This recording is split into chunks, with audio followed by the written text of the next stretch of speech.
ये मानसिकता वहां तक क्यों चली जाती है जिसमें लीना कहती हैं कि vaccination is required, one for Covid and another for Hinduism. ये इस तरीके की मानसिकता आती क्यों है और इसका इलाज क्या है? Ambar Zaidi. Just let me finish, please. Okay ma'am, I will come back to you ma'am. Ambar Zaidi. देखिए, मुझे लगता है कि जिस तरह से सबसे पहली बात तो ये कि लीना मेकलग ने जिस तरह से अपनी एजेंडा इसके पीछे जिन्होंने उजागर किया, जिस तरह से अपनी उनकी जिंदगी में जो घटनाएं हुई उसको बताया, तो उनकी अपनी एक पर्सनालिटी दिखाता है कि वो किस तरह की उद्देश्य रखते हैं अपने आप को चर्चा में बनाए रखने के लिए। और जिस तरह से उन्होंने फिल्म का पोस्टर बनाया और रिलीज किया, उससे ये सब दर्शाता है कि वो क्या चाहती थी। और अब उसके बाद से उन्होंने जिस तरह की शब्द और जिस तरह की वाणी वो इस्तेमाल कर रही है, वो ऐसा लग रहा है जैसे कि होता है ना कि आप एग्जाम से पहले किसी बच्चे को पेपर लीक हो जाता है और वो उसको वैसे ही याद ये देखिए किस तरीके से चिढ़ाया जाता है, कैसे किसी को चिढ़ाया जा सकता है। अंबर, ये बहुत इंपॉर्टेंट बात आप कह रही हैं। साथ में हम ये ट्वीट दिखा भी रहे हैं। जब आपसे मैंने ये सवाल किया तो ये ट्वीट हम दिखा भी रहे हैं। 2 vaccines please, 1 for corona, other for Hindutva, इंशाअल्लाह।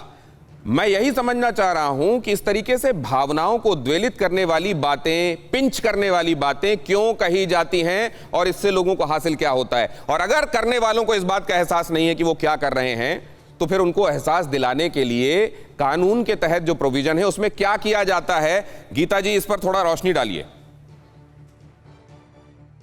गौतम जी, मैं एक उदाहरण यहाँ बताना चाहूंगी। और 1970 के दशक में एलिस पदमसी, जिन्हें हम सब जानते हैं, थिएटर के बहुत बड़े जो डायरेक्टर थे, उन्होंने जीसस क्राइस्ट सुपरस्टार जो है थिएटर करने का सोचा।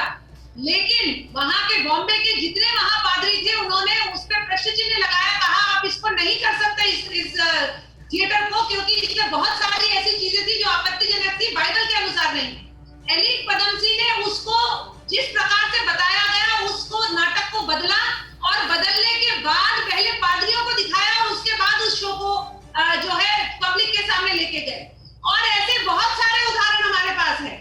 परंतु विषय ये है कि इस तरह की जब भी कोई भी सिनेमा के माध्यम के द्वारा इस तरह की अगर कोई भी फिल्म आती है, उसके ऊपर जो फिल्म सेंसर बोर्ड है उसके द्वारा प्रश्न चिन्ह लगाए जाते हैं। लेकिन जो फॉरेन फिल्म्स बनती है उनको भी लेकर किस प्रकार की घटनाएं भारत में हुई है। 2012 में हमने देखा जब प्रॉफिट मोहम्मद के ऊपर एक अमेरिकी फिल्मकार ने एक पिक्चर बनाई और उसको लेकर पीएफआई ने चेन्नई में बहुत बड़ा प्रदर्शन किया और वहां के यूएस कॉन्सुलेट की बिल्डिंग के सारे शीशे तोड़ दिए।